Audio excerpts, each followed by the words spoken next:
कभार समझ नहीं आता कि लोग कहना क्या चाह रहे हैं। ये मोबाइल हाथ में है, जिसकी इज्जत उछालनी है कह दो, जिसके बारे में कप्तानी की एंडिंग कभी ठीक रही ही नहीं है। सारा कुछ, और ये बाबर के साथ जो होना था ना, ये मुझे पता था, मैं पता था कि ये होना आखिर में कप्तान के ऊपर ही होता है सारा कुछ। मैं हैरान हूँ कि लोगों की सोच क्या है, लोग क्या समझते हैं कि लाला ने लॉबी की है। और अस्सलाम वालेकुम दोस्तों, कैसे हैं आप सब? उम्मीद है खैरियत से होंगे। थंबनेल में और हाइलाइट्स में आपने देख लिया।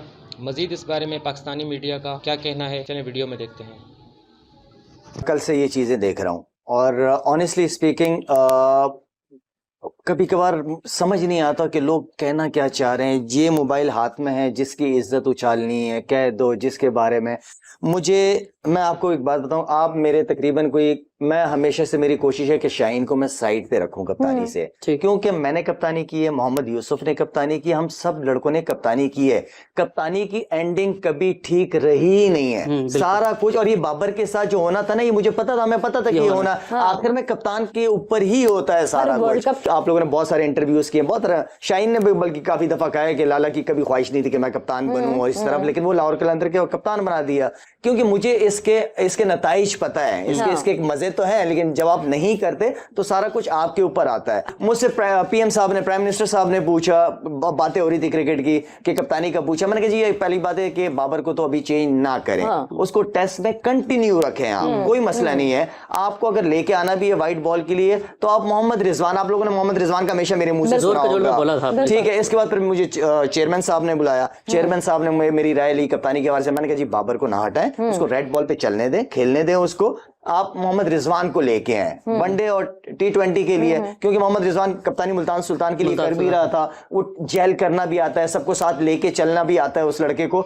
तो मैं हमेशा से बड़ा मोहम्मद रिजवान के हक में था, लेकिन मेरे ख्याल में ये डिसीजन मोहम्मद हफीज, मैं कहूंगा मोहम्मद हफीज का डिसीजन है, चेयरमैन के साथ मिलके ये शाहीन का जो डिसीजन है। ऑनेस्टली मैंने हमेशा कोशिश की है कि मैं इन चीजों में पढ़ूं ना। मुझे पता है कि ये रिश्ता मेरा और शाहीन का ऐसा है ना कि लोग समझेंगे कि ये शाहिद सपोर्ट कर रहा है, ये लॉबिंग कर रहा है। मैं हल्फिया कहता हूं, मैं इन चीजों में ना पढ़ता हूं, ना मुझे शौक है, ना मेरा अगर कोई चक्कर होता था आज बोर्ड के साथ, मैं चेयरमैन के खिलाफ बातें ना कर रहा होता। अगर मैंने ये करना होता तो मैं कभी चेयरमैन के खिलाफ, मैं इन चीजों में ना पढ़ने का शौक है ना दूसरों को पढ़ाता हूं, इसलिए कि मेरे ऊपर गुजर चुकी है ये चीज। तो एज अ शाहीन, क्योंकि एक ताल्लुक है मेरा, मैंने आज तक, मैं हल्फिया कसम खाता हूं कि मैंने शाहीन को कभी कप्तानी की सपोर्ट की ही नहीं है, क्योंकि कप्तान अब अनाउंस कर दी। अब हम हमेशा, हमारी कोशिश होती है कि हम कप्तान को सपोर्ट करें, और सपोर्ट बनती भी है, क्योंकि ऑलरेडी अनाउंस हो गया, अब शान बन गया, शाहीन बन गया। अगर हम बोलें कि नहीं बनना चाहिए था, क्यों बना है, तो वो भी एक गलत बात हो जाती है, क्योंकि ऑलरेडी एक बन गया, तो हमारा काम है सपोर्ट करना और ना उनका मुराल गिराना चाहिए हमें। तो ऑल द बेस्ट जी उन दोनों को, अल्लाह करे कि उनकी अच्छी अच्छी परफॉर्मेंसेस देखने को मिले, और एक नया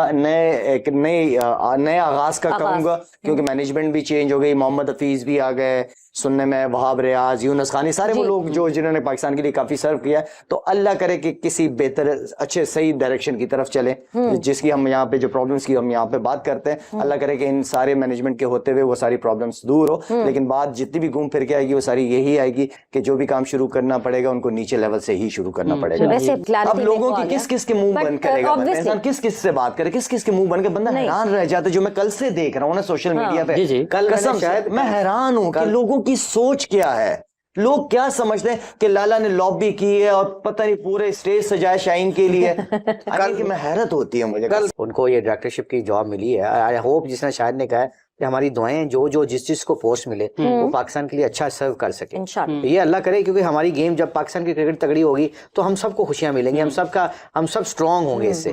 तो इसलिए ये बड़ा जरूरी है कि जिस तरह किसी भी चीज को आप लेके आते हैं ना, कोई भी बंदा है, हफीज के पास कोई जादू की छड़ी नहीं है, या मामूल हक साहब आए थे, उनके पास जादू की छड़ी नहीं है, किसी भी बंदे के पास जादू की छड़ी नहीं होती, मगर वो उसको टाइम देना चाहिए। वो टाइम के साथ आप सपोर्ट करें, फिर with the passage of time, जोर के जोड़ पे हमने बात की थी, हम कह रहे थे कि बैट्समैनों ने नबी को क्यों 7 ओवर में 15 रन दिए, ये हम बात करते थे, मगर हम साथ साथ सोल्यूशन के साथ साथ ये भी करते थे कि लोगों को टाइम देना चाहिए। और लोग, जिस तरह बाबर को हमने बड़ा सपोर्ट किया है, बाबर को हमने जितना सपोर्ट किया इस प्रोग्राम के तवस्सुल से, लेजेंड इंशाल्लाह पाकिस्तान का परफॉर्मर है। So coming back to your question, I think जो भी तब्दीलियां आ रही हैं, आई होप ये लंबी देर तक रहे। जिनको भी कोई लेके आए, please give them a time, give them time, please give them Time time, at least 2-3 साल दें ताकि वो उसके बाद उनके कॉन्सिक्वेंसेज और उनके बारे में पूछा जाए कि भाई क्या रिजल्ट निकले हैं, क्योंकि हर 3 महीने बाद 6 महीने बाद बड़ी बड़ी ऑर्गेनाइजेशन में बैठ के करते हैं be where you guys stand. हाँ जो डिसीजन लिया उसको हम सबको बैक करना है। ठीक है। लेकिन इधर मैं एक चीज जरूर कहूंगा, मैं लाला का बात की थी, लाला ने भी की थी, जब मैं कप्तान था तो मुझे बैक नहीं किया जाए, और बिल्कुल लाला की सही बात थी कि लाला परफॉर्मर था, हमारा स्टार था, सुपरस्टार था जब कप्तान बनाया। लेकिन जब हारे, और लाला का रिकॉर्ड बदकिस्मती इतना सही नहीं था, मैं अभी बाबर का देख रहा था, बहुत अच्छा रिकॉर्ड था, तो लाला को हटाया वो गलत था, क्योंकि लाला सुपरस्टार था, सीनियर प्लेयर था, सबसे अच्छा था, बॉलिंग में जबरदस्त बॉलिंग कर रहा था। वही गलती अब हुई है, जो भी बोर्ड ने डिसीजन हमने सबने बैक करना। हाँ। लेकिन अभी अगर रिकॉर्ड देखा जाए तो उसका बहुत अच्छा रिकॉर्ड है बाबर का।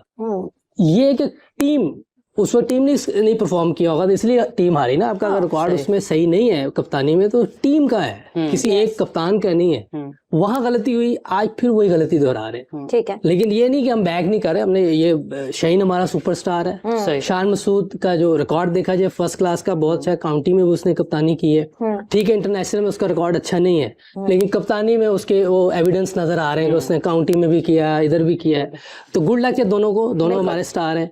तो दूसरी बात ये कि जो आपने उस दिन बात की कोहली का, उसने छोड़ी, सचिन ने छोड़ी, लेकिन उस वक्त उनकी टीम में सुपरस्टार थे। हमारे पिछले 10 साल में कोई सुपरस्टार नहीं था। अब 2-3 सुपरस्टार आए हैं, बाबर है, शाहीन है, नसीम शाह है, ये हमारे सुपरस्टार है।